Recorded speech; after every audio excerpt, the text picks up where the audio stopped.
Today on I Had to Say It, I want to talk about something I've been kicking around probably actually since the late 90s.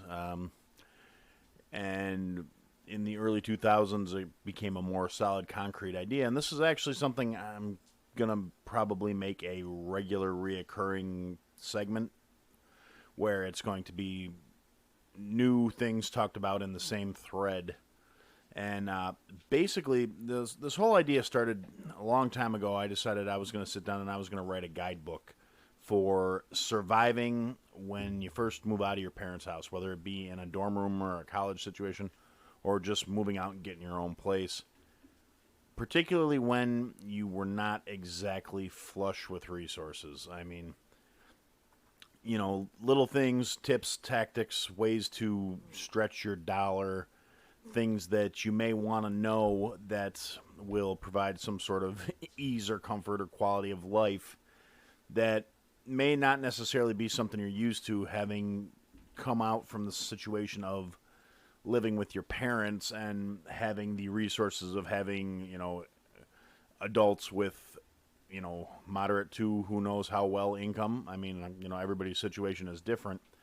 But a lot of things, particularly when I first moved out on my own, that I started noticing were things that I never thought of prior to them being actively my issues to deal with. And, in this thing, I was thinking we would start out with, different things, things you need to buy for your place that some people just, it didn't occur to them. I mean, a lot of these things didn't occur to me until I needed them. And, the concept was, super highbrow concept of I'm going to write this guidebook for surviving living on your own, for surviving being an independent young adult. And over the years and the course of no longer being a young adult myself, it's kind of changed and altered. And with the more I've learned over the course of life, it's become something more where it's just passing on little tips and ideas and things I know that I've learned as a professional and I've learned as a person living on their own. Just due to we all have different experiences and not everybody's going to have this same outlook or opinion on things. So, behind that basic premise, I guess we're going to start out with where I would have started out in this concept that I had of writing this book. And we're going to start off by taking a look at, unless you're under a situation where you're all of a sudden being put out of your house and you're leaving with no lead time and no prep time, or, conversely, this is something you may, if you're like me and you've got, kids that are old enough where they're starting to leave the nest, this is something we may want to look at as parents, getting our kids ready to leave for the first time. And the first thing that I wish I would have thought to do it at the time, and it's something real basic, real simple. Get a pen and a notepad and sit down and make a list. Go through and make yourself a checklist of all the things that you need when it comes to going out and starting your life.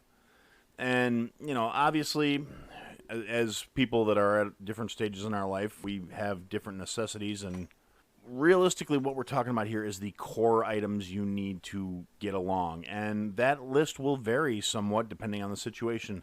Are you moving out? Are you getting your first apartment? Are you going to stay in a dorm room? The circumstances may differ, but the thing you need to stop and think about is there are certain things, regardless of the situation, that I'm going to need in my day-to-day. And ideally, if you have time before it becomes necessary, a little bit at a time, stockpile. Buy a couple things out of every paycheck or you got holidays coming up and families giving you gifts, birthdays, whatever.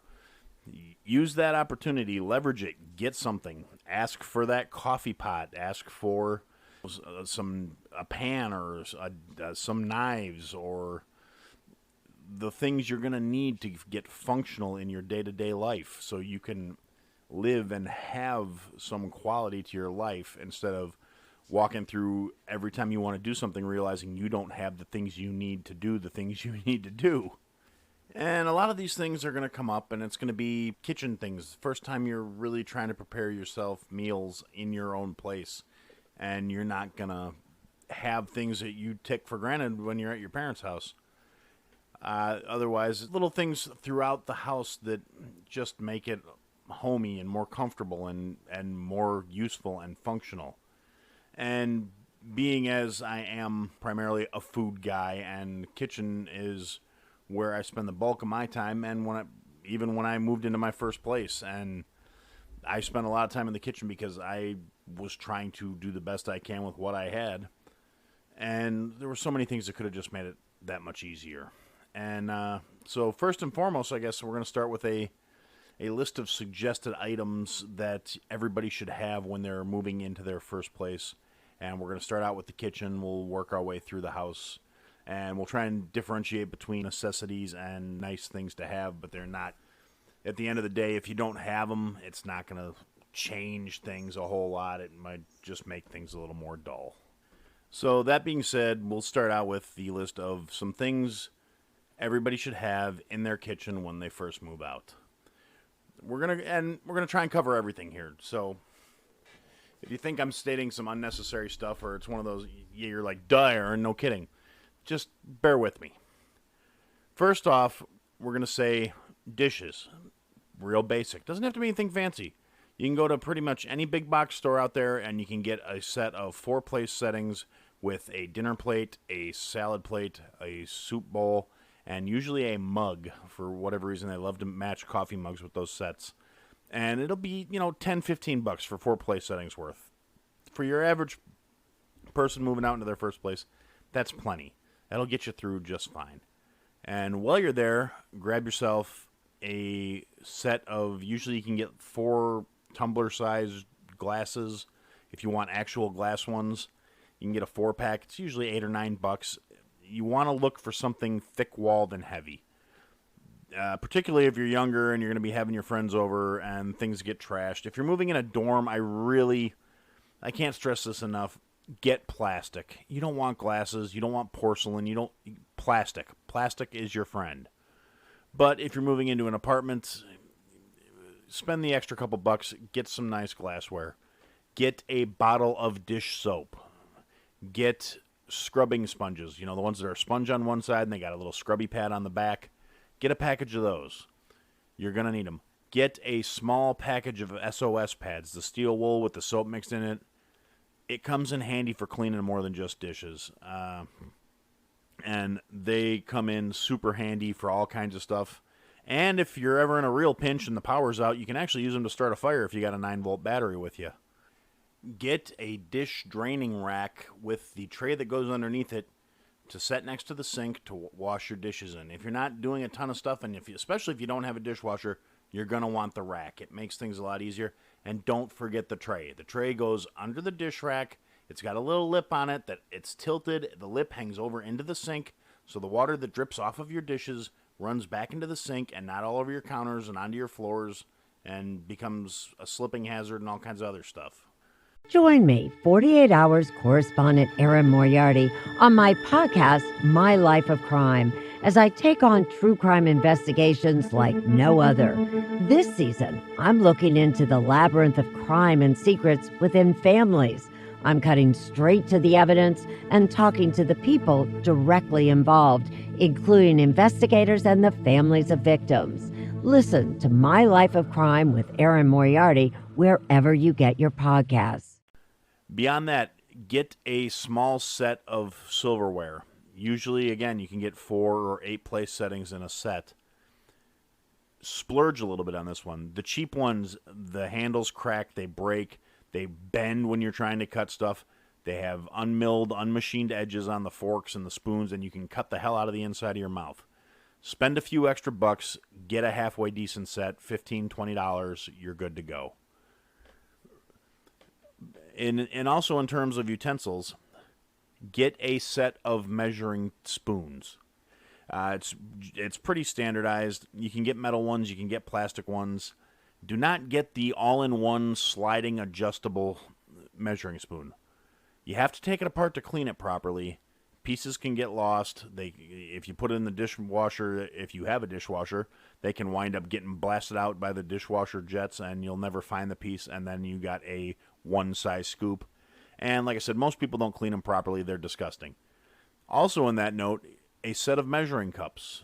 Whatever. And again, these sets are not expensive. You can get a decent plastic set that's going to last you as long as you need it for a couple bucks. Also, if you're going to be spending any real time doing any real cooking in your kitchen, invest in one or two the Pyrex measuring cups, the clear glass or plastic measuring cup, and get a 2-cup one. Don't get a 1-cup one, because anytime you got to measure out more than a cup, you're going to want that. You're not going to want to have to measure a cup and pour it out and then measure no one. It's worth the extra, 60 cents or whatever to get the slightly bigger size, and it doesn't take up that much more room in your cupboards. Okay, so that covers that. In relationship to cooking, assuming you're working in an apartment here and you're going to have a kitchen with a stove, invest in a couple of decent pans. You don't need to go out and buy the 15-piece set, because first off, out of those 15 pieces, 7 of the pieces are lids, if you're lucky. If you're not lucky, you get 4 lids, 4 pans, and then they give you a spatula and a spoon and a chintzy pair of tongs that are going to break probably right after you start using them. Spend a little extra money, buy 3 decent pans. Buy a medium saucepan. Don't buy the small one, because that's not good if you're cooking for anything more than small sauces, which if you're not a food professional, you're probably not doing it. And if you want to cook for more than just like a snack or even a small meal, you're going to want the medium pan. So buy a medium saucepan. They usually come with a lid. 8-inch-ish frying pan, a medium frying pan. Not a huge one, but a one that's big enough that you can cook a few things in it at the same time. You want to be able to fit a couple of sausages or 3 eggs, or a couple of pieces of fish, whatever you're looking to cook. An 8-inch pan is the way to go. Personally, I prefer a French walled pan, which is, it has the straight sides up and down instead of a slope into the middle of the pan. And then you're going to want to get a 6-quart stock pot. It's not huge, but it's big enough where you can boil up some vegetables, or you can make some stock, hence the name stock pot, or you can cook some pasta in it while you're making sauce in your medium saucepan to go over your pasta. Anything like that. It's not the biggest size stock pot out there, but it is. You want something a little bigger than a gallon, so you have the extra room in the pot to make sure you have whatever you're cooking covered if you're boiling it. Realistically, if you want to splurge and get a half sheet pan or a cookie sheet, and get a silicone baking mat to line it with, because that will make keeping it clean and functional so much easier. Beyond that, like I said, a coffee pot. Even if you're not a big coffee drinker, you can use the hot water to make tea. You can use the hot water to make ramen if you don't have room for a microwave. If you do have room for a microwave, great. Try and score a microwave before you move in if there's not one included with the apartment. A lot of apartments come with them, but not all of them. Get 3 or 4 nice heavy-duty coffee mugs. Now, like I said, your dish set is going to come with mugs. I don't know why. That just seems to be the way they decided to package them. But you're going to want some nice big mugs. You can eat soup out of them. You can make hot cocoa in them. You can drink big cups of coffee. You're going to want bigger, heavier-duty mugs. If you're like me, you need a big cup of coffee in the morning, get the big cup of coffee. Realistically, a lot of people are going to say, well, I want a Keurig for my place, and that's great if all you're doing is making beverages with it. But like I said, if you're going for the fallback for making a cup of ramen, or you need to boil some water for something else, and that's just the way you're going to do it, I cannot oversell the value of having that carafe of hot water. And as long as we're thinking in terms of water, something a lot of people don't think about is when you're moving into a rental property, an apartment, generally the appliances are going to be serviceable. Hopefully, hopefully you looked at the place before you agreed to the rentals agreement. The appliances are going to be servable. It's better than even money. You're not going to have an ice maker in your freezer. It's going to be a standard, cheap over-under setup, standard refrigerator. Buy ice cube trays before you move in. You're going to want them because you're not going to think about it until you're there and you're going to get some ice for something and you're not going to have any. And while we're on the subject of ice cube trays, look for the silicone ones. They make getting the ice cubes out so much simpler. They work just as well as the old school like plastic ones. The old school plastic ones that are cheap tend to get brittle after a while and they crack, and then you wind up having to buy new cheap ones. Spend a couple extra bucks, get the silicone ones. So that gives you a rough out for basic, as you're walking in the door, that'll at least have you ready to be able to have a meal when you get into your new place. And then once you've actually seen the place, you see what kind of room you got, what kind of storage space you have, that's when you start thinking about the gadgets. Do you want a toaster? Do you want a toaster oven? Do you want a blender? Do you want a mixer? Don't buy all that stuff until you know if you got somewhere to keep it. And for that's what I had to say for this one, and we'll pick up with more talks about this later on.